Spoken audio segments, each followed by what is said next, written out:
You're listening to That'll Preach. We have on our show today Andrew Koperski. Andrew is a instructional fellow at Hillsdale College. He's also written many articles for the Davenant Institutes of Publication Ad Fontes, and we're going to talk a little bit about some of his articles that I found personally very helpful on the issue of baptism. But first, Andrew, I appreciate you coming on the show. Thanks for making the time. Ryan, I'm looking forward to having this conversation. I'm glad to be here. Thanks for the invite. Well, this has been personally relevant for me. I mean, I'm at a non-denominational Credobaptist church, and I went to a Presbyterian seminary. And, if you're a Baptist guy, so to speak, and you go into the Reformed world, your Reformed credentials are always questioned because you don't baptize infants. And then in my own experience, just meeting friends who are in the Anglican tradition, or even some friends who have become Roman Catholic, one of the big sticking points for anybody who does not baptize infants is what's going on with you disagreeing with the vast majority of Christians throughout church history. And that's a very hard thing to kind of respond to in the moment. So I was really grateful to see on Ad Fontes another Credobaptist writing about Justin Martyr being a Credobaptist and some of the early roots of that. But we'll get to that in a moment. But I'm just curious about your own story. Did you grow up Credobaptist? What was your background? Sure. How did you get involved in this whole conversation in studying the topic of baptism and the history of baptism? Sure. And I'll try to keep the biographical stuff concise. So I was raised in a more or less non-denominational background, which the joke is of that's pretty Baptist, but exactly. At least in terms of its coloring, if not in name. I think I was baptized when I was 15, I say. So my household was definitely very much of the Credobaptist position. That you needed to be of a certain age. And then after that, you could start taking communion, sort of the family rule. And my parents explained why that was the case. That was not necessarily a rule in my church. So by the time I got to college and I started interacting with other denominational kind of like what you were saying, different Roman Catholics or different species of Protestant, Reformed, or whatever, Anglican. I suppose I had was coming to an awareness that as you kind of like you said, my own experience was not exactly normative in church history, and so I didn't exactly write that off. But I suppose I had a bit of a respect for that position, even if it was not one that was going to keep me up a lot at night. There were probably other theological positions and sort of intellectual historical pursuits that I was going to prioritize instead of that one. The deeper I got into early Christian history, specifically when I got into graduate school, the more this issue started to stick, because I was attending a large non-denominational actually it was a vineyard church, so it's kind of it's an association is the term that they use there, and just because of how churches being open or not open during COVID, found myself at a tiny Anglican church with my my wife, and we really loved a lot about our time there. The people there were very welcoming, but I did start to realize that the paedobaptist position was really important to many Anglicans, and that's what got me thinking about it.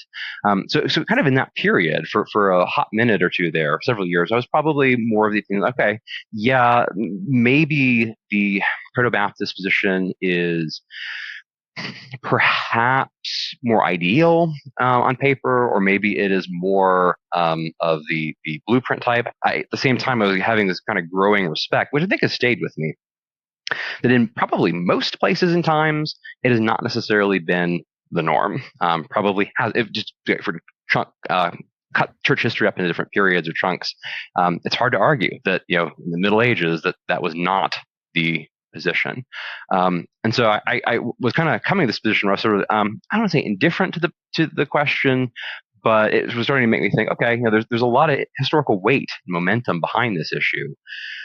So I started paying attention a little bit more to the issue as I was working on other things and my doctorate and all that. And then, like in the last several years, from that point forward, I started realizing, no, actually, I am really more of a Credobaptist. Not militantly so. I think there are some evidence that definitely says that we should tread carefully. So I'm not to the opinion that it's absolutely Credobaptist or nothing, and that I'm really going to go hammer and tongs at my more paedobaptist brothers and sisters on that. But I've I've had sort of one swing in one direction, and then I've swung back more to the other. The more and more I worked on this issue, for reasons we can talk, like for reasons like Justin Martyr, thinking about how he sets up that kind of position and thinks about it. So that's probably a good enough first coat of paint on the biography anyway, how I've approached these issues. No, that's great. I mean, I think I resonate with a lot of it because, I mean, typically, at least in my experience of baptism, you kind of read the popular Baptist authors, and it's like it feels like a slam dunk for credo baptism when it's books on just pure exegesis of New Testament passages. It's just like it's not there, And then the Reformed kind of response is Old Testament typology, and saying that's what frames our reading of the New Testament. And then the next prong of kind of pressing against credo baptism is the historical record. Which, I mean, it is a hard thing. It's like, well, does that mean that for thousands of years, Christians, just the majority of Christians just were not actually baptized? I mean, that's, but if you got to bite the bullet, you got to bite the bullet. But, and that doesn't mean that it couldn't be true. But I know in terms of polemics, that's a very difficult pill to swallow. But again, that's what gets me to this article you wrote on Justin Martyr. And, I had read through his first apology a couple years back. And I remember noting that where I'm like, it really does seem like Justin Martyr, who's, he's very close to the apostles. I think he's in the 150s-ish, something like that. Yeah. There you go. 150 or so. Yeah. Yeah. And so he's a very early witness to baptismal practices. And I remember reading and being like, it's funny, like the early church, it just seems like nobody can really totally claim what they were doing. It just even the way they viewed baptism and its power and its efficacy, there's a lot of interesting stuff going on. But at least for Justin Martyr, and reading through some of these quotations you have, it does seem like he really views understanding the truth, receiving the faith, even like a sense of preparation as essential to baptism. Yes. But I just wanted to hear your story with how did you get into Justin Martyr, and how does that inform the way we should think about even modern debates about baptism? Sure. Yeah, Justin's really important because he's actually some of our most very earliest liturgical evidence. Period. If you want to know how a church service is run, he's like ground zero. Actually, I can't think of one that's much older. You might go, and this is actually for this conversation, it's worth pairing him with something like the Church Order of the Didache, right? That's some people say is maybe even a first century text. And on the baptism issue, I kind of see those two, Justin and the Didache, pointing in much the same direction. Right. So Justin is just really important liturgical evidence on the one part. But what really stuck out, I mean, Justin's actually compelling in a whole bunch of ways. He actually strikes me as a bit like a second century C.S. Lewis. he really sort of says that he's this Platonist philosopher. And if you've read through Lewis, Platonism, definitely rears up its head in Lewis from time to time. And Justin's like, almost says in not so many words, I loved Plato, and Plato helped lead me to Jesus at points in his writings. And so to see how someone like this kind of, I think, compelling figure talks about the issue of baptism, talks about the emphasis on will. Actually, I think that's how I got into seeing his stuff on baptism, was actually seeing, actually with the issue of Calvinism and predestination, I wanted to see how he handled the issue of will. And then you start seeing all this this early Christian evidence, but particularly in him, for this rabbit hole that I was kind of running down. All this evidence of baptism being something that is chosen because of the will. And you contrast the second birth with the first birth. Look at the first birth. You don't know what's going on, right? You have no, actually, there's a point in the Greek where I think he gets a little graphic, actually. I was like, this is what happened to create you the first time. And you had no say in it, no agency, no knowledge. You didn't even realize what had happened until years down the road, right? Let me actually read that. Yeah. Mm-hmm. Do you mind if I Please. just read that excerpt from your translation of this? Because I think that's what you're saying is really helpful.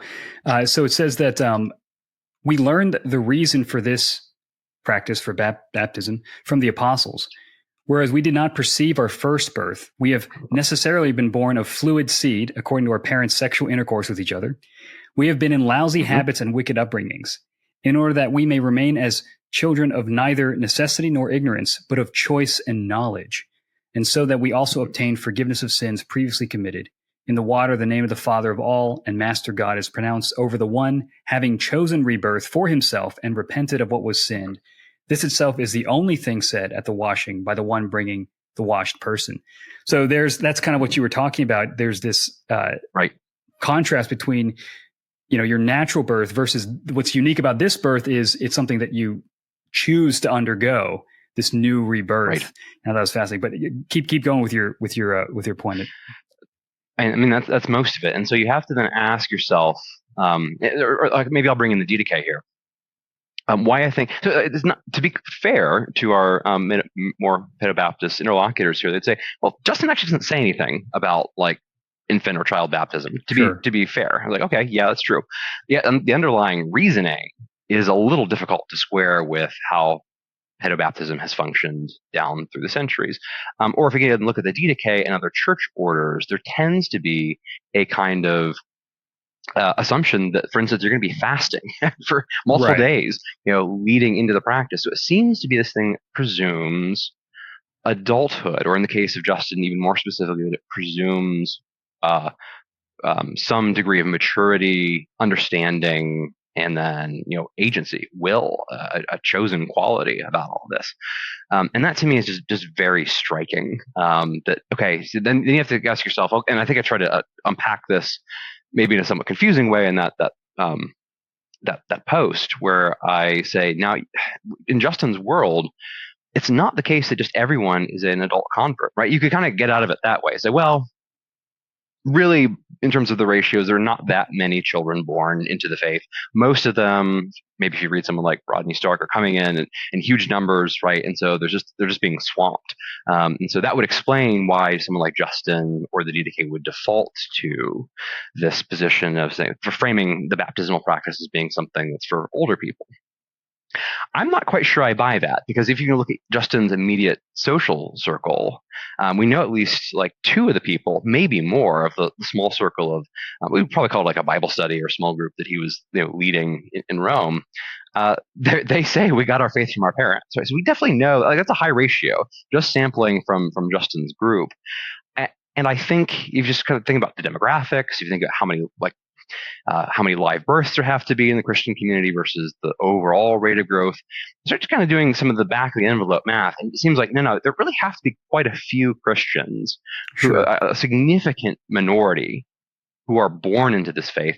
And it's okay, why then does Justin or textually DDK, why do they still default to talking about this in the mode of it being an older person who's pursuing it? Does that make sense? Like that kind of issue with the ratios and all that? Yeah. Right. Yeah. Because I mean, it is like I could imagine someone who's a paedobaptist could say, yeah, well, Justin, I mean, in a sense, we believe that too. We want an adult convert to repent and confess faith. He's not addressing babies. But then it seems like what you're saying, which I think is a good point, where it's like, well, it's actually a hard thing to say that there were just no children growing up in Christian homes, especially, multiple generations out of the early church. And that seems like special pleading in some respect. And it does feel like a very strong sense of, because one thing that was interesting to me is, even if you took that line, it's like you're sort of positing two radically different conceptions of baptism. If you do it for infants, because he's so intent upon understanding the word, the fasting, the preparation. This is a clear break from your old life, that for him not to speak at all about infants or why it's a little bit different, it just kind of strikes me as odd.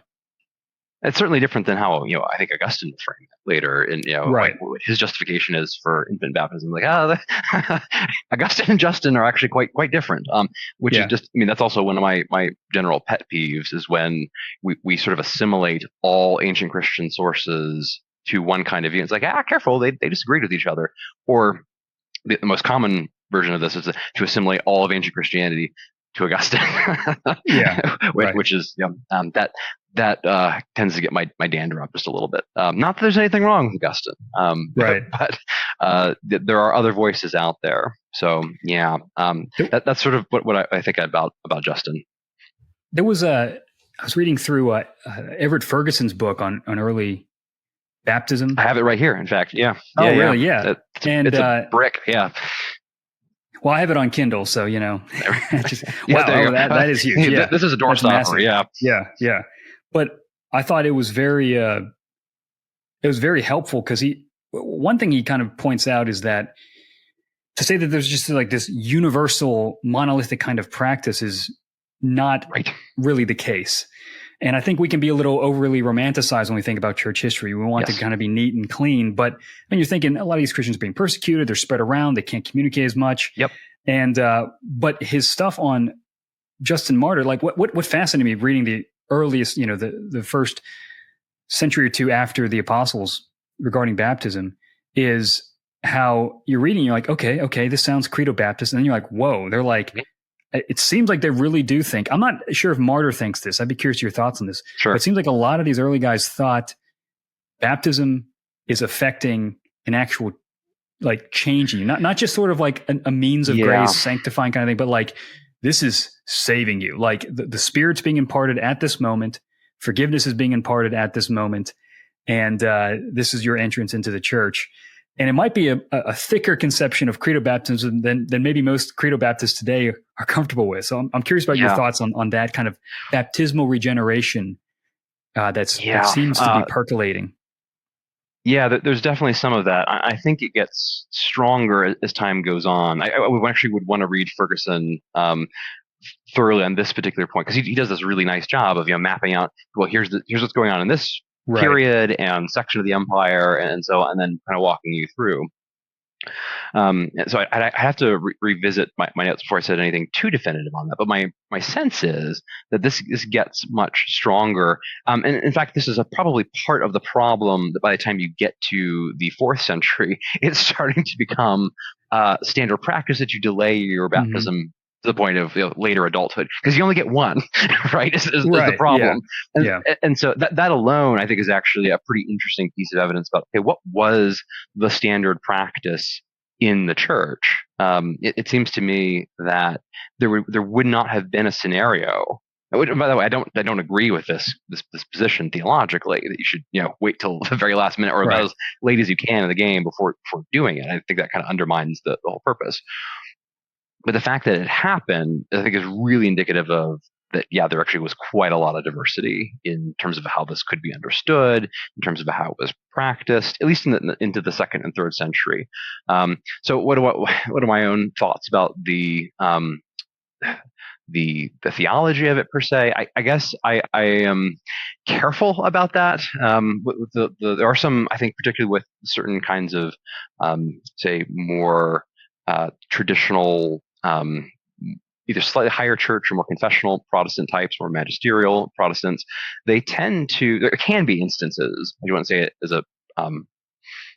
say it in broad brushstrokes, it's true of all of them, but there can be instances I've seen where they want to use that kind of rhetoric themselves and say, this really applies, like this really is the thing that's saving you. I'm like, I don't know if just again, reading the New Testament alone, Paul seems to be worried about that. And first, he's like, no, your fathers were all baptized into Moses, and it didn't do them a lick of good in the long run. So don't you go on thinking that just because you were baptized, that suddenly is your golden ticket.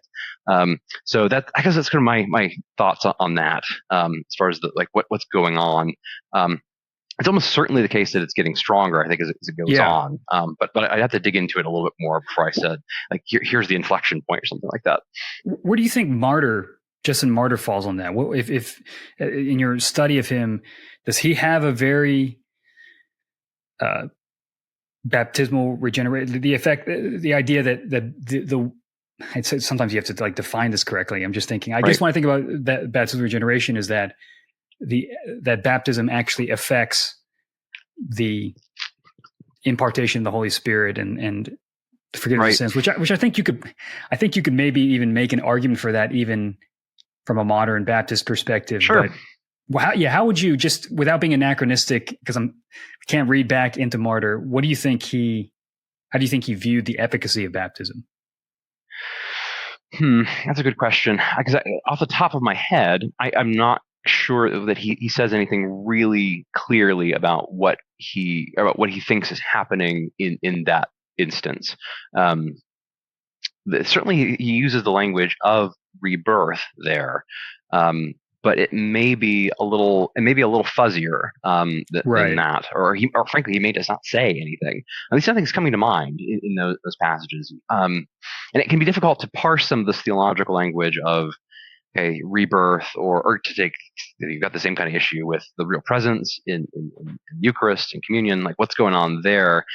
What they mean by real presence can be very different from what real presence meant in the 15th century or something like that. So parsing out what he would have thought about that, I'm not entirely sure. Just off shooting from the hip here, without going back and digging through all the different things that he has said on the baptismal record. I don't remember him saying anything starkly about that, but I could be misremembering if he does. Well, what do you think is the most compelling paedobaptist argument that you've come across? As you were kind of sifting through these things, what was something that kind of made your mind kind of, I don't know, buckle a little bit in terms of thinking through baptism? Yeah, it's definitely, I think it's got to be the weight of the church history behind it, right? That so many Christians have just done this, and then you have to kind of say, okay, if they're wrong, then what? And I tend to be like, well, maybe it's not the end of the world, actually. Because I didn't have a formula that's more like, okay, it's going to be baptism and then plus faith, which I think is in line with what I was saying about Paul a minute ago. But I think it's the weight of the history there, that just so long it was the default. Although on that point, it is interesting to me that the moment that the paedobaptism starts to become standard, or just accepted, not accepted practice, but just expected practice in, say, the era of Augustine, and then into, I think we've got legislation from Justinian in the 500s in the Eastern Roman Empire. That's now this is to be expected, that you're just going to be baptized. Laws reflecting that. It's interesting that seems to be the moment where the empire, where society, we might just say, is Christianizing, is converting. Mm-hmm. And then it doesn't quite really come up in a major way until we get to the Reformation, right? And so there does seem to be this thing where, as Christianity takes hold or else weakens, I should say maybe a Christian consensus, where if you wake up in the morning and you're sure that your uncles and aunts and brothers and sisters and your cat and your dog and everybody is a Christian, right? You're the emperor, everybody. It just makes kind of intuitive sociological sense that you're going to get baptized, right? It's just kind of expected.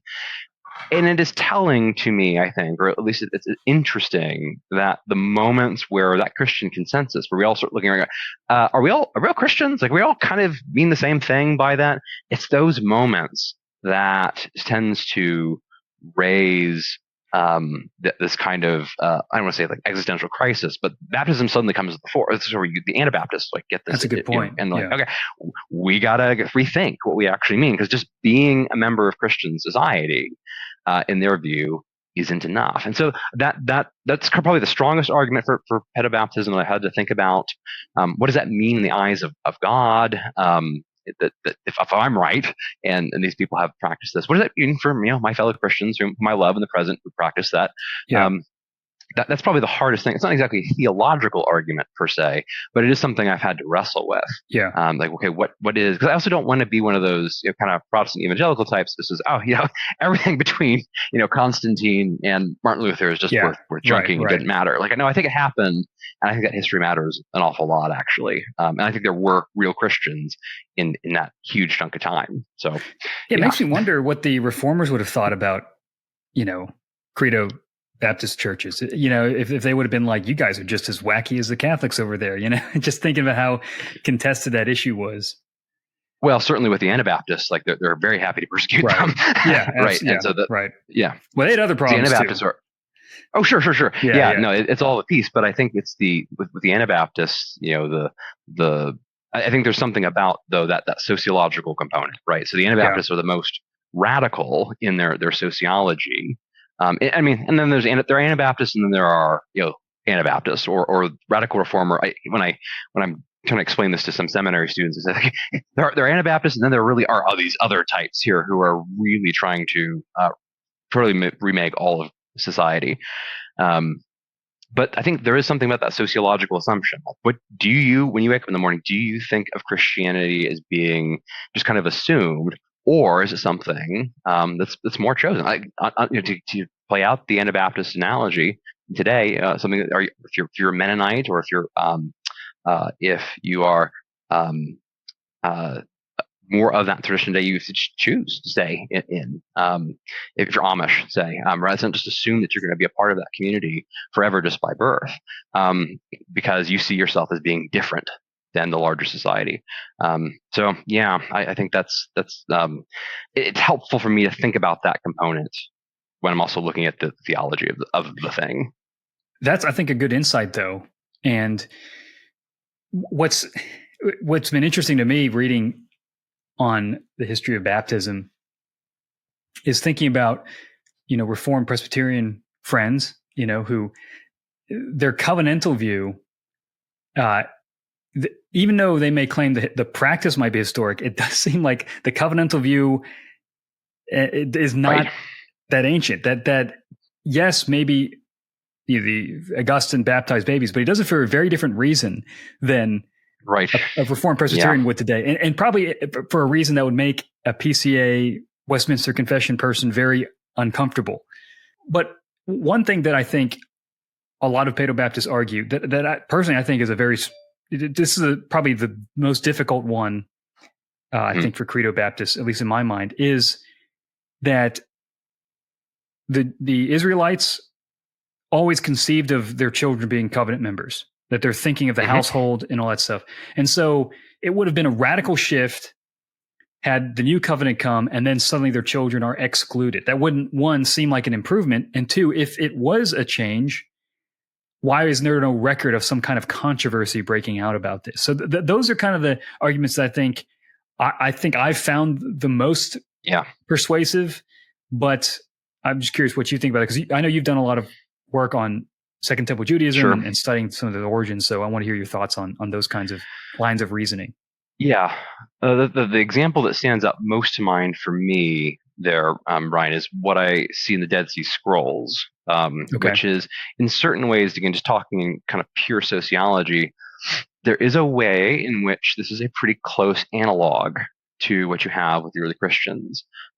Assuming this is like a split off group of the Essenes. Okay, whatever the group is writing there in Qumran, we don't exactly know, but the going consensus is usually, okay, they're like a particular subsection group of the Essenes, so they're really intense about this stuff. And they see themselves, they're kind of sectarians, right? They see themselves as God's special chosen, a remnant among the larger people of Israel.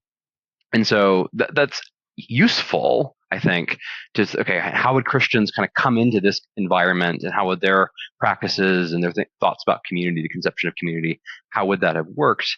And for this group that is in Qumran, they don't see you as full members of the community just by virtue of your birth, right? You have to do like these other stages along the way, essentially kind of a confirmation before you really are part of the full package deal that is their community.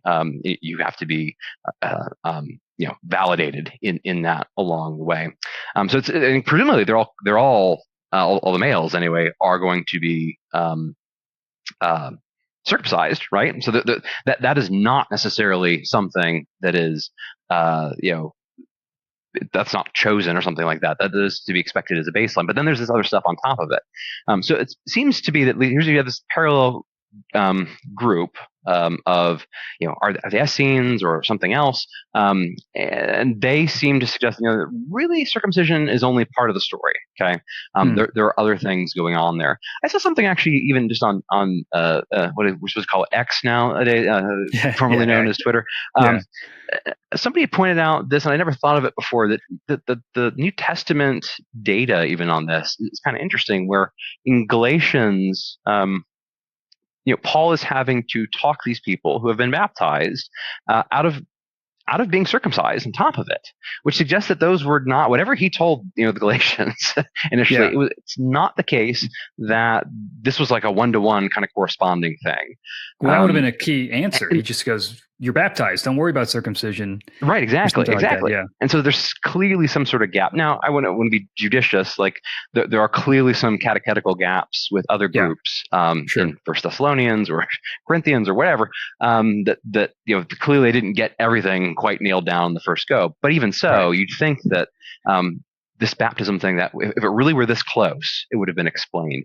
The other issue is that I just don't know. If you think about the mechanics of sort of Jewish and or Christian monotheism versus paganism, I think that's also part of the situation here, where you would not, if you just think about how the earliest Christians handled the matter of like, what do you do with children who die and are not baptized or anything, right? And which, by the way, is going to be an awful lot. So are you accountable? And I think Ferguson actually does some good work on this and shows really pretty clearly, maybe even all the way, if I'm from memory serving, all the way up to Augustine. It's pretty much the emphatic position that if you are, if you die, whatever your sort of family background is, God will take you in, except children are automatically in. They're innocent, if they die. Exactly. And that, I think, has to be part of this picture of like, okay, what would it be to be in the Second Temple? Because of course God is merciful, whereas in paganism that's not the case, right? You cannot just assume that Zeus or Dionysus or Apollo or whoever is just going to like let you in to the version of the afterlife. It's very important that you check the appropriate boxes and cross all the T's, dot all the I's, and so on. And I think that is part of the issue. So we have these interesting inscriptions that show up that will pretty much clearly attest to the fact that here's a child who is, I think this is second and third century evidence. Here's a child that was 7 years old, or whatever, was clearly dying. Was on his deathbed or on the way. And these are actually, by the way, quite heart-wrenching stories in a lot of ways. You can see the human element in these inscriptions. These are like actual flesh and blood people who watch their children die. It's horrible. And then, it is. And we should take, I think, the modern world with more gratitude for this kind of. In our world, having a child die is like one of the worst things that could possibly happen. In this world, and it is relevant to the baptismal question. This is just, you're going to see your brothers and sisters, and maybe you yourself are going to die either as an infant or before you reach beyond the age of 5. That's true until very recent history. The child mortality rates I saw in Germany, like in the mid 19th century, something like 30% die before they're at the age of past the age of 5. So this is just kind of standard human experience. And so if that's the case, you have to think about these instances. Okay, so what happens with these 7-year-olds? Well, they are kind of rushed to the church, right? And if you're the bishop or you're the presbyter there who's running the local church community, and this grandmother or parent or whoever is who's putting up the inscriptions, please, he's dying. Would you baptize? Are you really going to turn them away? Like, I'm sorry, that's really not our preferred thing. But look, and this is the thing, because there could be a gap between, okay, this is, especially if they're more new converts, or they don't completely, get here is the nature of the God that we serve and we have allegiance to, and really no, their children are okay, they don't need to be baptized. You can see how that would be an awkward position for people in the church. But clearly, they were not being baptized as infants, right? They were being baptized in this kind of emergency situation. That's true even in their examples into the 4th century. Gregory Nazianzus, he was Bishop of Constantinople. Here's a big important theologian and churchman who's like, yeah, really, it's not quite ideal to baptize infants. It really is better that they have some understanding. This is actually kind of, we're getting into a point where that's a little late. We're going to get it late 4th century, where it's starting to become more, we think of it as being more expected practice, that you just would see infant baptism. Like, no, actually, like there's quite a bit of evidence that like this is kind of maybe as an emergency way to handle things. We do it, but otherwise, it's not optimal. It's not ideal, which is fascinating and probably goes against a lot of the assumptions. Like I don't know about you, Brian, but sometimes when I have these conversations with my more traditionalist, old school Protestants, let's call them, who are like, yeah, you really should do the paedobaptist thing. I'm like, okay, yeah. And there seems to be a bit of a sociological implication that, it's those second grade awakening evangelical types who are revivalists. They don't know what's going on. Like right. And actually, I think, and that really we, have this sort of pedigree, and, I can remember, who my, great grandparents who were in the same church and in the same parish and so on. It's like, well, actually, I think those polarities might have been reversed in antiquity, where it was actually the people who this is just a hunch on my part, but the people who did not fully understand maybe how baptism worked, maybe were not fully, baked in the idea of like, this is how God is, this is what his mercy is, this is how those sort of questions come up in First Thessalonians. What happens to those people who die, right? Before Jesus has come back? Those kind of questions were out there. And that's my hunch that was probably informing this kind of practice. And it makes a lot of sense. So yeah. Well, anyway, I prattled on that point for long enough. No, it made me think too about how when you read Justin Martyr and some of the stuff you cover in your article, the experience of baptism is really important. That would actually be something that you choose, that you enter into. And I think about a lot of initiation rites. I mean, it's like you being conscious for it and understanding the gravity of it is part of the efficacy of any kind of initiation rite. And so I could see that there's actually something to, I mean, you read some of you read some of these other, I can't think of the top of the head, but excerpts of some of the early Christians. They do the anointing of oil, and they've like an exorcism after the baptism, and it goes right to the Lord's Supper. And I mean, it was like a big deal, and they really wanted this to be seared into the psyche of the people who choose to do this. And I'm even thinking about, I'm like, okay, good. There's early church evidence, and I mean, I don't know. It looks like really up until Augustine, you don't see a ton of. I mean, I'm thinking there's a lot of there's children being baptized, but it doesn't seem like there's a lot of evidence of infant baptism. And so then you look at that as a Baptist today, but then you wonder, well, do we have the same kind of seriousness to baptism, the same kind of recognizing this is something that is a gift from God, but it's also something very significant in the life of the church. It's actually kind of humbling in a lot of ways. It most certainly is, and it's one of those things that I wish from my more liturgical friends, I wish that were to be something that were to inflect a sort of lower church consciousness a little bit more. That would be some, and same with probably I think quite honestly the same with communion and the Lord's Supper, right? There's a seriousness in ancient church that really goes pretty much all the way back. If we're going to be honest to the historical evidence, I think it would be better, like if we're going to play this game of trying to okay, how much are we in line with historic Christian practice? I think it needs to be an important. The sacraments need to be important in the mind and seen as weighty in the minds of not just the pastor or the church, but also we should probably impress that upon the congregant. Ideally, I think that would be better, as you say.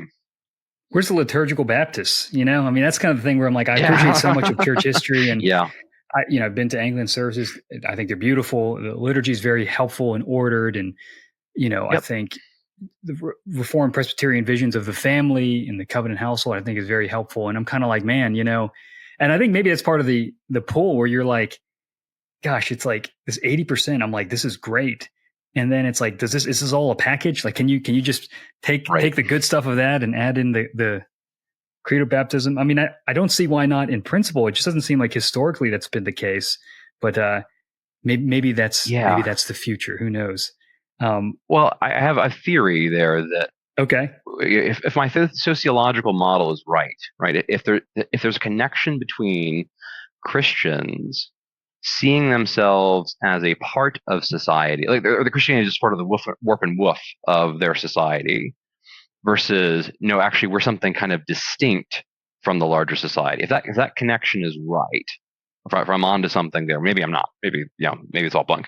But if I'm right, then I would say that what we would expect is that if Christianity, if the wider Western world continues to de-Christianize, then I think you're going to see it become more common, perhaps, that it just makes more sociological sense that baptism is something chosen, right?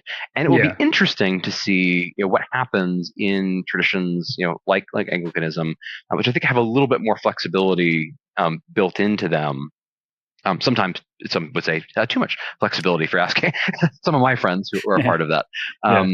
But I think we might start to see that becoming even more common. It'll depend a little bit on the traditions, right? And some of these institutional memories are very long. But I will be interested if I could be there in 300 years and say, okay, what does the church's practice of baptism kind of writ large at the 30,000 foot view? What does it look like? I might expect there to be more of it. But this is my hunch. Well, I think you see that a lot, even the global South, or just whenever these communities are popping up that are Christian and being evangelized, it does seem to be like you're saying, the sociology of credo baptism seems to be, it makes more intuitive sense, perhaps, in some ways, in those kinds of contexts.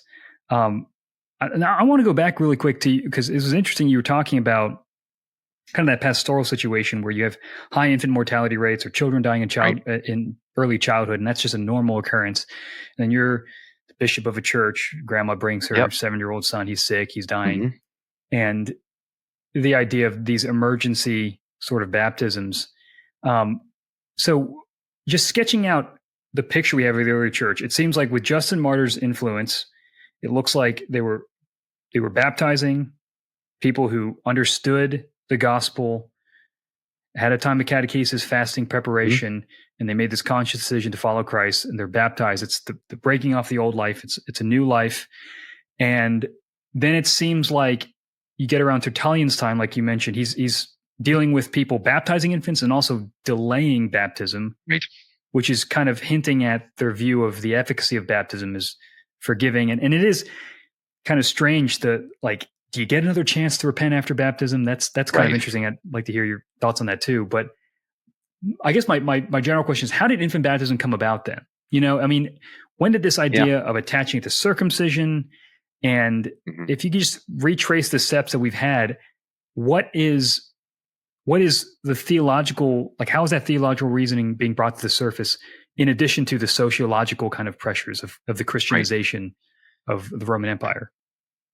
So without, I'll try to answer that question. It might be best to go back. Actually, I don't think we've talked too much about, but like I think there's a lot of messiness in the data of the New Testament itself on some of this, and this is probably one of the places where I might startle some other Credobaptists. But I'm not completely opposed to the idea that when the stories in Acts, where Cornelius is converted, or where the Philippian jailer is converted, and the whole household is baptized, we should take very seriously the possibility that when they say the whole household, they mean the whole household. Okay, and I think that's quite possible. However, what I would say is that there is no, like, from that. It seems to be a surprise in certain respects that this is what's happening in the moment. Or you could look at, say, Paul's like quick offhand reference, but you don't talk about very much in this. But in 1 Corinthians, we're talking about the baptism for the dead. Who are the dead there? And we just debate that this is an issue in Mormonism. Right? Baptizing. Who is the first category that comes to mind? I think it's going to be actually your children. And Paul doesn't say much about that at all. Or the Ethiopian eunuch, right? Philip, right there. He's like, come on, we got the water. Let's baptize him. So just to be clear, I don't think there's really, whether you're a Baptist or Roman Catholic, whatever, these pictures don't really conform very neatly to whatever our church practice is. And I think that needs to be humbling a little Everybody's bit. got to do some work with the text. Yes. Yeah. Yes, exactly. And I think that actually is maybe where my mind goes most. It's like, I think this might have meant something a little different to many ancient Christians than it means to, the Credobaptist, paedobaptist, whoever, who've kind of thought about this, and where it's been really sharp kind of confessional lines on this since the Reformation era or later. So I'm forgetting your actual question now, because I wanted to set that groundwork, because it's necessary to answer your question about where do we then get this from, right? Yeah. Is that your question was? Yeah. What do you think would explain the data, the historical data, if you have, it seems like early credo baptism only, what explains the emergence of infant baptism beyond just the Christianization, and the sociological factors?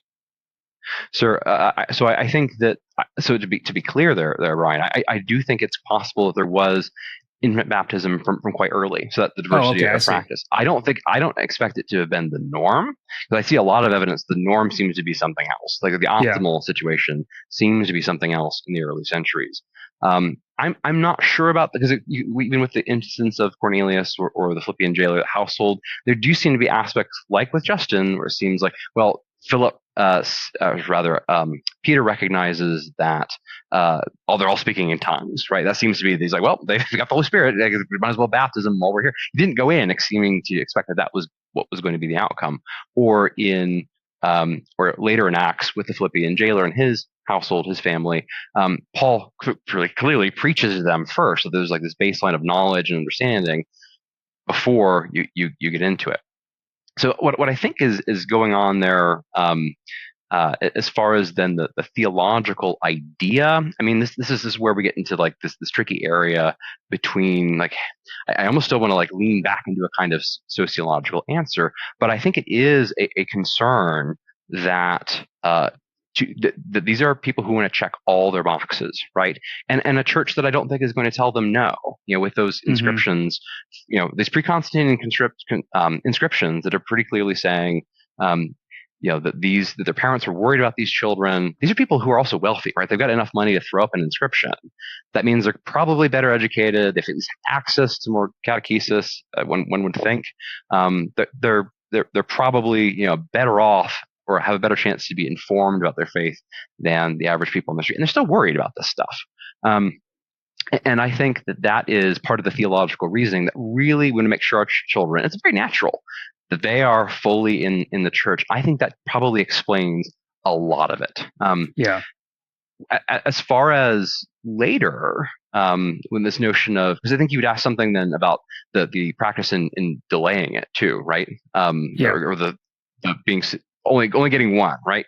Right. Yeah. The post-baptismal sin seems to be a very, that you get baptized and then you really can't sin after that. I mean, that's a huge deal. And I'm wondering how that emerged.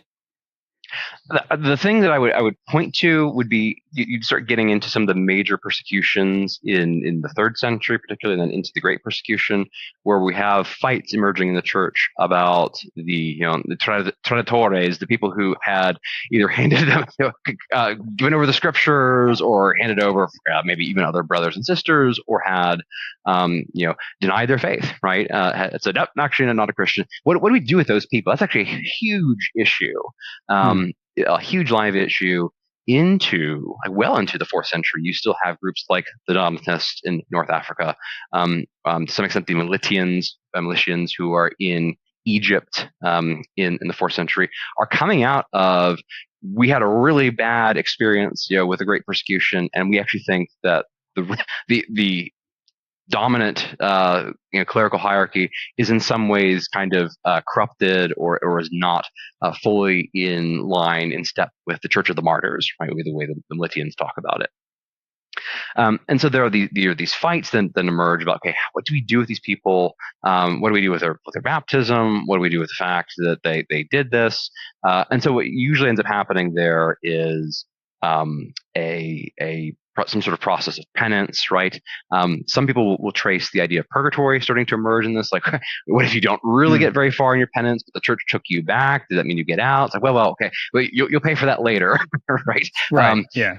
And so I think part of the idea of delaying was that, like, okay, we really need to treat the baptismal thing, the baptismal rite, very seriously. The stakes are high, and that's going to, amidst these fights, I think that's going to increase the pressure to push some of that back to later in life, rather than having to come up with these situations. Like, okay, what do you do? I mean, the apostatizing is a pretty serious offense in the grand scheme of things compared to other possible things you might worry about. But I think that was part of the factor of pushing the theology in that direction. Yeah. The church really is institution. Everything. Okay, where do we draw these lines? Okay, maybe if we practice pushing this back a little bit further, we can start to solve some of the. There's a theological problem there. What do you do with these people, and what is their status in the church? So that's a partial answer, I think, to the kind of question you're asking. Yeah, I guess you really can't even disentangle it from sociological factors that sort of press new theological questions to the forefront. I'm interested. So it sounds like you were saying in like for Acts, the household baptisms, that it's possible that infants could have been baptized there, and that there was just sort of this non-uniform baptismal practice. For example, I mean, if I actually forget who baptized all the households, but if Peter finds out like, oh, you baptized their infants, would he have been like, well, we haven't figured that out yet. I guess that's fine. Or would he have been like, don't do that again?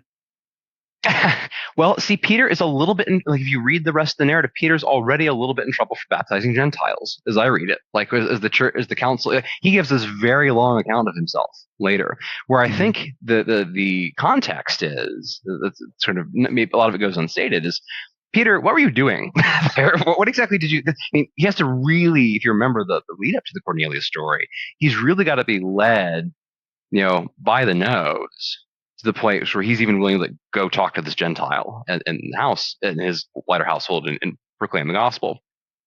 So Peter seems taken aback by it. He really feels defensive, which kind of actually, I think, matches his concerns in Galatians, where we find out what Peter was up to and how he was kind of worried about these Jewish-Gentile divides.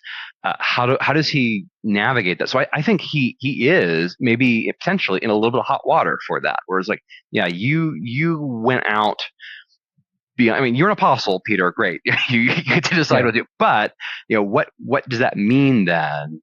What you've just done has implications. If it's right, what you've done has implications for the rest of it. So I do think there's a little bit of a shoot from the hip component to Acts. So is that getting what you're saying? Yeah. Well, I'm just because I guess if you're saying that there's evidence of an infant baptism in the New Testament, I guess the only way you'd get out of just adopting paedobaptism would be to say it's just descriptive of something that happened. Is that what you're saying? Yeah. Okay. So I tend to think it's possible a baby could have slipped in there, basically. Yes, very much. Yeah. And then I think that's right. I think it's possible. Gotcha. And then perhaps, and I'm kind of like conjecturing here, that given that there would be a pull towards that, would cross someone's mind of like, okay, they haven't told us to baptize infants, but like, I don't know, I'm kind of worried infant mortality, maybe we should. Right. And then it's sort of happening in random places because people aren't connected the way we are today, that this practice just starts happening. And it just, but I'd imagine that when the apostles have said something like in, Second Timothy, Paul's like, by the way, also stop that thing where you're baptizing infants. That is not what we do. It's just hard for me to like, I've never heard that kind of argument where it's possible that the New Testament could be at least describing infant baptism. Yeah. And that's where I'm probably, a bit of an odd duck here, Brian, where I'm, but most paedobaptists would say, no way. And even that for me, I'm sort of like, that's sort of my 51% confidence, meter. It is hard to get around, the idea of like, what is the logic of, the oikos, the household? What does that mean there? I think that it's certainly possible. But and again, the thing that stands out in my mind, because you said, why didn't Paul write about this? Paul doesn't say really much about the whole baptism for the dead thing, right? And that's going to like throw off Yeah. everybody's, kind of Right. formula. And he doesn't seem to be that worried. Now, again, maybe it's just understood that, maybe he's written a different letter. Elsewhere it's been explained, no, really, you shouldn't do that. On the other hand, Paul can fly off and say lots of things, in expound in great detail on things that bother him to make sure that his interlocutors, his audience, is not misinformed. And he doesn't seem to do that in that instance, which just sort of is interesting to me. Or I think of a later example. This is not New Testament evidence, but there's a story that Eusebius records of a churchman he really admired, Dionysius of Alexandria. So this is, I think the year would be like 257 or so, in the 3rd century. And Dionysius is actually writing to the Bishop of Rome at the time. He's saying, I've got this problem in my church. I don't know what to do with this guy because he's really got this problem with his conscience. Because he's been part of our church here in Alexandria. He's been here, and he was, great member. We loved him. All of a sudden, one day he showed up, on my doorstep, and he is just like, he's got like, he's trembling, he's freaked out, he doesn't know, what to do. And I'm like, what's the problem here? And he explains that as he's been hanging out with our church, he has realized the people who conducted his baptism were heretics. Right? It's like, and he's like, what do I do? I'm. Yeah. It will ruin your day. Tell me about it. And so he was like, I really feel like I've screwed up here. And Dionysus is like, hey man, don't worry about it. Right? He's like, you are part of the church, right? Mm-hmm. You confess our regula. You sing the same songs we do in church. You read the same book of scripture. You partake of the Eucharist, right? You're fine, right? It counts. Which is, again, not even, that's slightly later evidence, but that in my mind is like, okay, the ancient Christians can be, they can on one hand, depending on who you ask, be very, I don't want to use the phrase uptight, but they think it's extremely serious, like what was happening in baptism. And then there are other ways in which, from the New Testament, on, they can be like, there is some flexibility with it. So it's not unimportant, but it's also not, it is not the cardinal hinge, not the hinge in which your faith really turns one way or the other. And I'm trying to like keep that in mind as I think about like what is my own theology of baptism. That the data here is a little messy and maybe sketches out something that we haven't fully appreciated in how they think about these things. And all that maybe this is a kind of different category for many of them. And yeah, also the thing that is kind of a joke about particularly liturgy in early Christianity is the watchword is diversity all the time, right? So yeah, diversity, different experiences, different places. Yeah, that does cover a lot of ground. I expect that's true. But I also think there might be something else going on here too, where our own theologies of baptism are maybe a little too rigid, or just more rigid than you would have found in the first few centuries.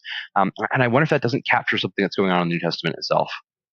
That's true. I mean, it's always so hard not to read in modern day disputes over it back into the early church. And I am sympathetic to what you're saying in the sense of when you're reading these written documents, there's a different posture than, person to person as they're dealing with different issues in their individual churches. Right. And you could very easily see how different practices could emerge because like, oh, well, they said this was fine. And you're like, well, if this was an official statement on that, we wouldn't have let you do this. But because it was this particular situation, I mean, that's an interesting angle.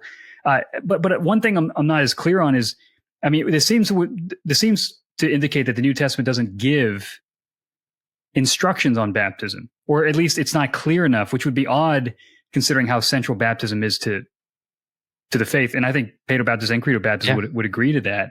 And I think, how would you respond to that? The idea that, okay, if the Acts narrative is giving us descriptive things, do we not have a prescriptive vision of baptism? How would you respond to that? Yeah. I would say not nearly as prescriptive as most kind of confessions, most traditions, most denominations would like it to be. I might be comfortable saying that. Yeah. I'm trying to think of something, even the existence of something like the catechumenate, right? Which I think is a pretty good idea, actually, pragmatically speaking, that you don't just baptize people, willy-nilly, that you kind of make sure they know what they're getting. Justin would like that idea that there's some education, knowledge, understanding what they're buying into, and so on. On the other hand, there is not much evidence, in Acts for it's converted. The boom, you're in the water. It seems like, right. And I'm not an apostle, right? And so they do that, but I think that if there's something prescriptive about it, that you need to do it, yes. But where I'm racking my brain here, trying to think, where else in the New Testament would you go to really push something like is prescriptive in the way we are prescriptive, with our different traditions today. I'm like, I'm not so sure that you can get there, at least not on the back of New Testament evidence. Now, if you find that there's other things like in what Paul is saying in 1 Corinthians, or what sort of the theological explanation that Justin gives here, if you find that persuasive, then and if you can then pair it with the kind of evidence that crops up elsewhere that maybe this was the more of the default position, or the considered the optimal position, then that might actually start getting you closer to an answer. Right. But I don't know that. I think I'm just again thinking back to the traditions that I've seen have really pretty specific teaching on baptism, and you can get some of it out of the New Testament, but there's a lot of open-endedness about that practice. But the Credobaptist side, would you say that that's there in the New Testament, or you need to add on the practice of the generation right after?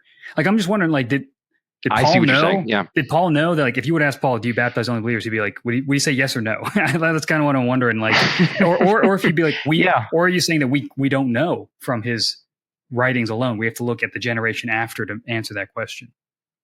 Yeah, I think that I'm not sure. I think it maybe is the wise answer about that. Hopefully the wiser answer. I think Paul, what would he say in that kind of situation? I'm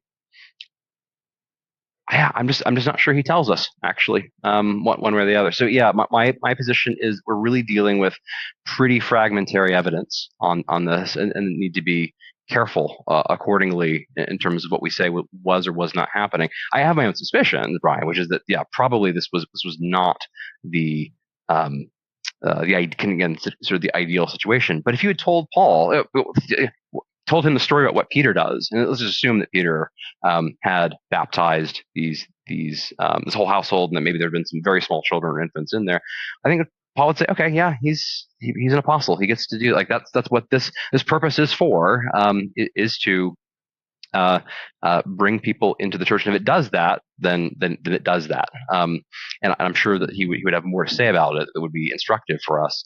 But I don't know that he would say really sharply one way or the other on that. And so that's where I'm still, again, kind of an odd duck here, where I think I would certainly make, I'm looking at here the book again, Everett Ferguson, very uncomfortable. I think where he'd be like, no, like, really, there's a much more, there really is much more of a prescriptive practice here. That, for instance, baptism has to be done by immersion, right? Absolutely, no ifs, ands, or buts. It's like, the DDK also says you can, if you do, like, here's what you should try to do optimally. You should try to use cold water. It should be living water, which means it should be, a live stream that's going. But if you can't, like, then you go down the list, and you try something else. And I kind of think that might be how this applied in other situations, related to baptism as well. But again, that's a hunch. That's not like a really clear deal. Like, what's going to frustrate some people is that this is not a really completely clean theological formula that I'm presenting. It's sort of like tinkering with, okay, what seems to be happening here with a little bits of fragments of evidence here and there in the New Testament, and then again in the generation that follows. Right. I guess, how would this just not be conceding paedobaptism? I mean, you would say that it would have been acceptable for Paul, or maybe he's like, yeah, I guess Peter can do that. To me, that just concedes, like, okay, paedobaptism, and then maybe if you don't want to do that, that's okay. You can just get baptized later. But it seems like that is the paedobaptist position, that baptizing an infant is a legitimate baptism, which is, I mean, that's paedobaptism. How would you? Yeah, Yeah, that's an interesting point. I think that perhaps the way I think of it is that with most of these debates that I've had with paedobaptism, it's much more like, no, this is the way to do it, and there really is no ifs, ands, or buts about it. Like you Hmm. really ought to be. The conversations that I had, with the priest of my local parish, you really need you ought to be doing that. I'm like, I don't think so, actually. So does it concede it?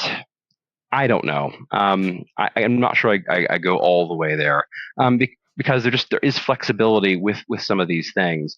Does it leave some space for it? Yeah. So maybe my position, Brian, is not that we can that I'm a Credobaptist, yeah, in terms of it being the ideal outcome, but I'm not sure that I can construct the evidence such that I can say really knock down, drag out. Yeah, this never happened and was never considered, legitimate, even by some pretty hefty authorities, in the church.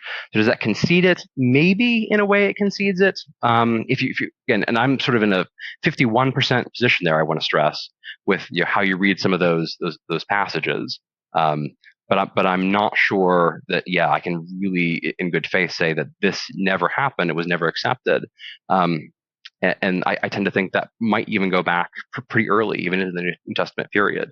So if that's conceding it, well, maybe it is conceding it. But I tend to think that that the some of the evidence on this is patchy, and then trying to reconstruct carefully what history is there. That's more my kind of approach to the kind of problem. Does that make sense? Yeah, no, that's actually, this is a very interesting line of thought. I guess I want to make sure I'm hearing you correctly on this. What it seems like what you're saying is that um, Baptists, Credo Baptists, can't turn a blind eye to the household passages and what they imply, uh, Mm-hmm. and that is very possible that paedobaptist exegesis of those household passages are correct. That there were infants in at least some of them, which would mean that there Yeah. was an infant baptism practice. That doesn't necessarily mean that that was appropriate, but it is recorded that that happened. And whether it's appropriate or not, you can't just merely settle on the household baptism questions. You've got to look elsewhere. And it doesn't seem like they give enough pushback against infant baptism in the New Testament to say, even if you concede, okay, maybe it happened, uh, they don't seem to be addressing very strongly that you shouldn't do it. But then you bring in Justin Martyr, you bring in some of these other guys, and it's like, okay, but they also aren't saying that that's what should have happened. I mean, is it that they're kind of still figuring out who should be baptized? Or I mean, I'm sure they all agree that believers should be baptized. I mean, they all agree Yeah. that. And then is this something that they're not sure of on just how it applies to infants? I'm still trying to puzzle through this a little bit, because I think that you are onto something very interesting, and I'm just trying to tease out the implications. Yeah. I guess maybe it would be helpful to just cordon off for the question you're asking, the New Testament evidence, for just a second, and go back to those inscriptions that I was telling you about. Yeah. That Ferguson notes pretty clearly. It was not if these inscriptions are telling us any, the fact we have small children who are baptized on their deathbed or other kind of deathbed baptisms suggests pretty strongly to me that pedobaptism was not the experience in the natural, or the go-to practice in the communities that those inscriptions come from. Okay, that's actually pretty hefty evidence. But then you start thinking, okay, is there some kind of flexibility in the church practice? And I tend to think, yeah, clearly these inscriptions show that also at the same time they attest to two different things at the same time, right? So that there is this pretty clear norm. It seems to be, in my mind, looming behind the story of this inscription, and yet the church had this other kind of practice in this kind of emergency situation. And the question then becomes like, okay, so to bring back in the New Testament evidence, how far back does that flexibility go, right? How much would Paul turn away a Gentile family that, say, had a baby who's pretty clear, or a recently converted Gentile family, who's not very well catechized. They don't really, he's the sort of person that he's writing these letters to Yeah. in Thessalonica. There's really a lot of fuzziness about how this whole salvation resurrection business works. And from there, is he going to say absolutely not? Or might Paul say, yeah, if it grants you some sort of extra confidence or something, or as reassurance, might that flexibility go back to the apostolic era? Maybe. So I guess my answer ends up lacking better evidence. Right. So I definitely think that is that answering your question or helping you think through the thing you're trying to track down? Yeah, if you're imagining like you have this early record of a really rigorous pre-baptism process of like you're fasting, if you lose your life, you better make sure you know what you're talking about, what you're doing, catechize, all that stuff. At the same time, you have this exception to baptize a 7-year-old who's really sick or a young child who's really sick, which you would think, okay, they're probably not putting them through intense catechesis and fasting and all these types of things. So you can have this rigorous view of believers' baptism, and you have these sort of one-off kind of exceptions that you're just like, well, prudentially, we're just going to do this. And maybe they're just okay not being consistent in the two, or they have a rationale, I guess, with that. Yeah, the rationale. I mean, that would be an interesting thing to try to pursue, like in a whole doctorate. What sort of thesis? What is the underlying rationale there? That gets them to that kind of prudential decision. It might simply just be mercy on these people who are worried about their children being in, so to speak. It might be harder for them to understand. No, really, like we all believe that children are in no matter what. Actually, here, to be quite honest, Brian, I've even heard Christians who I think ought to know better in this kind of conversations today, who will talk about like, no, I really, if my child dies, I really, really, really want to make sure they're baptized before. And that doesn't compute for me, actually. That's like, those are two different things. But for them, that they're well catechized, they've been around the church. It's like, no, I still want that for my child when they go into the hereafter. And so yeah, I think that there might be a prudential thing. What exactly, as you say, are the mechanisms, kind of the theological reasoning that get them to that point? Again, I almost want to say diversity, right? To go back to the buzzword from graduate school, it might depend a little bit on bishop to bishop or presbyter to presbyter. And some of these things, the communal lines did, as I said, with the issue of apostasy later, they do create pretty sharp divisions in the church at a later date. So it wouldn't surprise me if there were some we know later there were definitely wranglings about what is the ideal baptismal procedure and all that. The question is then, I think what's particularly going to be sticky for more of a Credobaptist position is, okay, how far does that kind of diversity of experience go, or how flexible or prudential could the apostles be? And I'm not quite sure, and I don't know that I want to try to pin Paul down on that. But I think your descriptions, you're saying like you're trying to say like, is this what I'm saying? I think that's fairly accurate, or pretty close to what I'm getting at. Right, because it's the idea that, I mean, it just seems like this position would really be that you're not prescriptively paedobaptist. You know what I mean? Right. Yes. But yes. In the sense of like, that for sure you're supposed to baptize believers, and that's what the apostles would have taught. We're going to baptize these believers, and perhaps it just there weren't enough infants being baptized, or if it happened, it's just kind of like, okay, we haven't thought through this yet, that there was enough for there to be a polemical pushback against it in the New Testament, until you start getting later on when Tertullian's like, okay, this practice has been showing it, we haven't really addressed it. Right. Now we kind of have to talk about it. Again, I still think maybe it's just, I'm kind of like, okay, but it just seems like that we were given revelation that doesn't give us a clear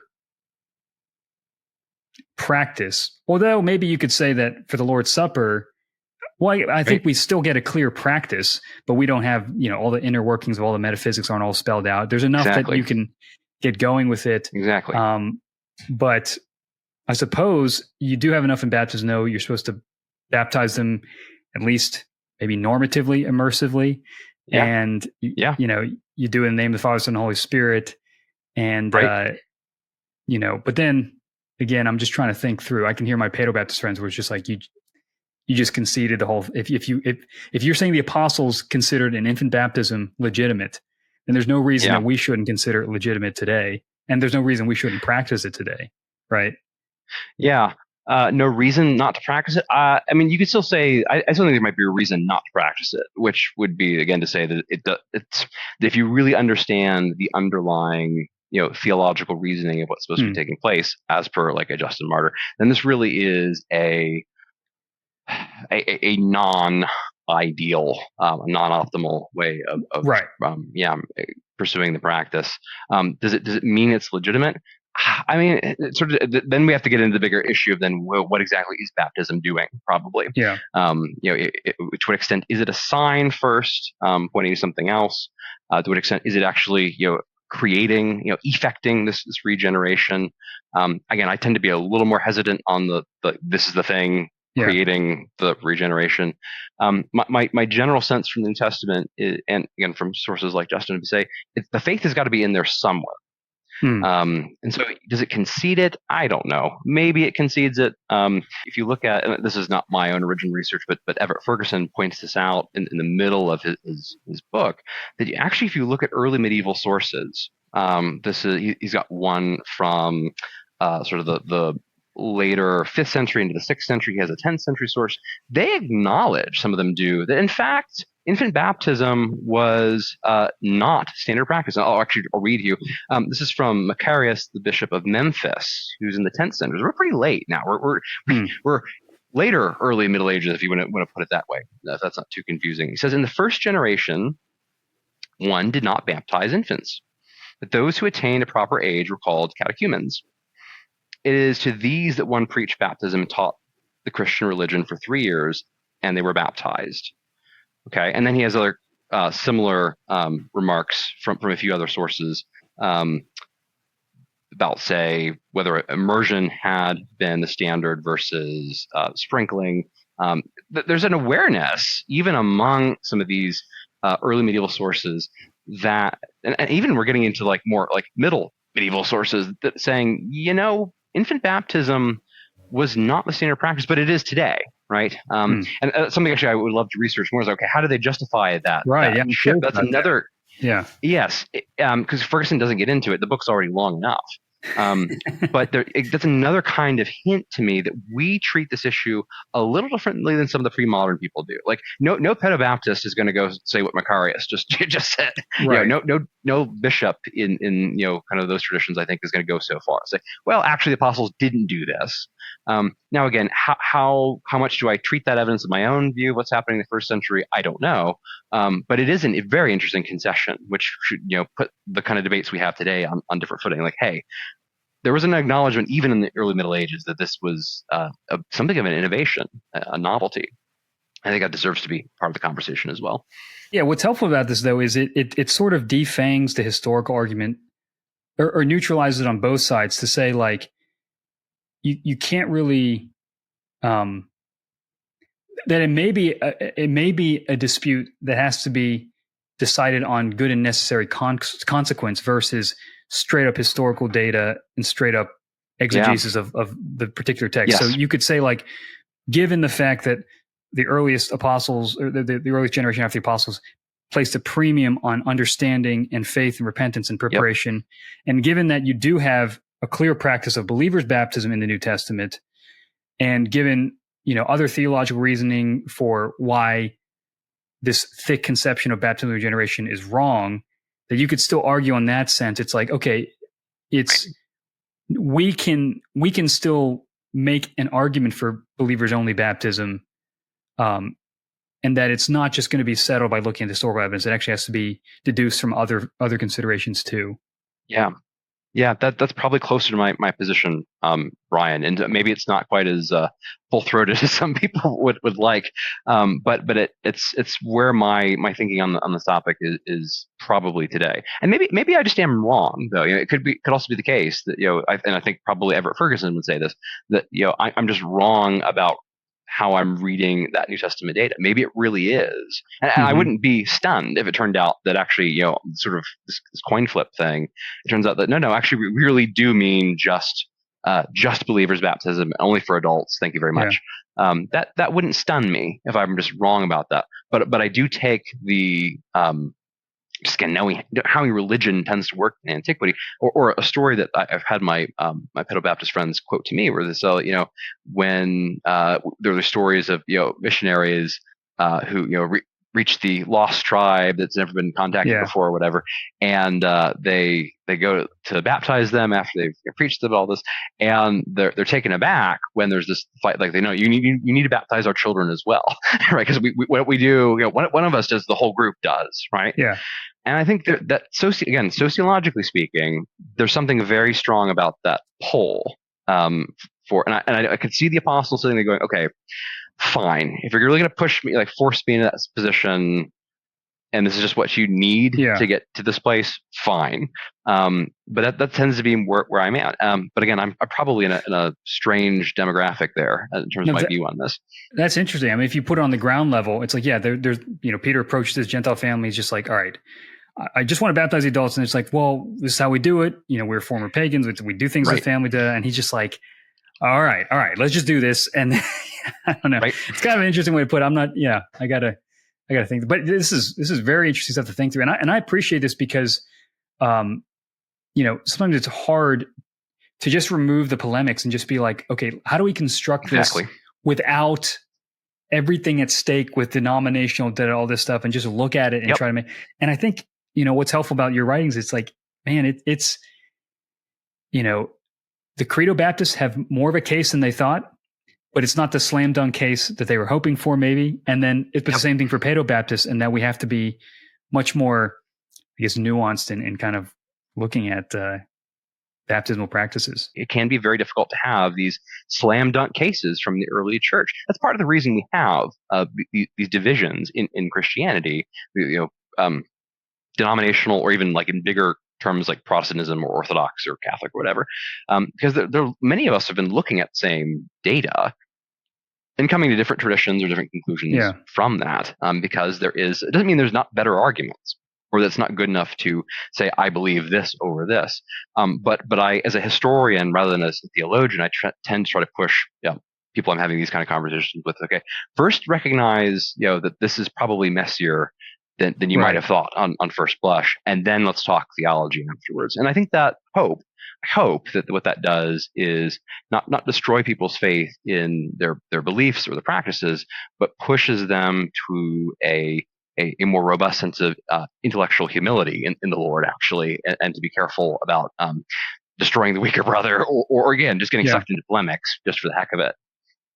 Interesting. I wonder if there is a weaker brother, older brother. I mean, depending on which side of the argument you fall on. If there's a dynamic there, or even just an ethic that would be helpful, just among brothers and all these types of things. And man, this was a fascinating conversation. Thank you so much for this. I'm gonna put links to your articles in the show notes. And Andrew, I can't thank you enough for taking the time, and appreciate your research in this area. And we'll have to have you on again to talk about maybe the canon or something like that. I think that'd be a lot of fun. Yes, that would be great. Thank you, Brian. This has been fun, and I hope your listeners find what I had to say at least partially edifying. I think they'll enjoy the conversation. Thank you so much. Thanks for listening to this episode. If you liked it, please support the show and consider becoming a Patreon supporter. You can find all the links to our YouTube channel and our Instagram account in the show notes. Thank you guys for joining us.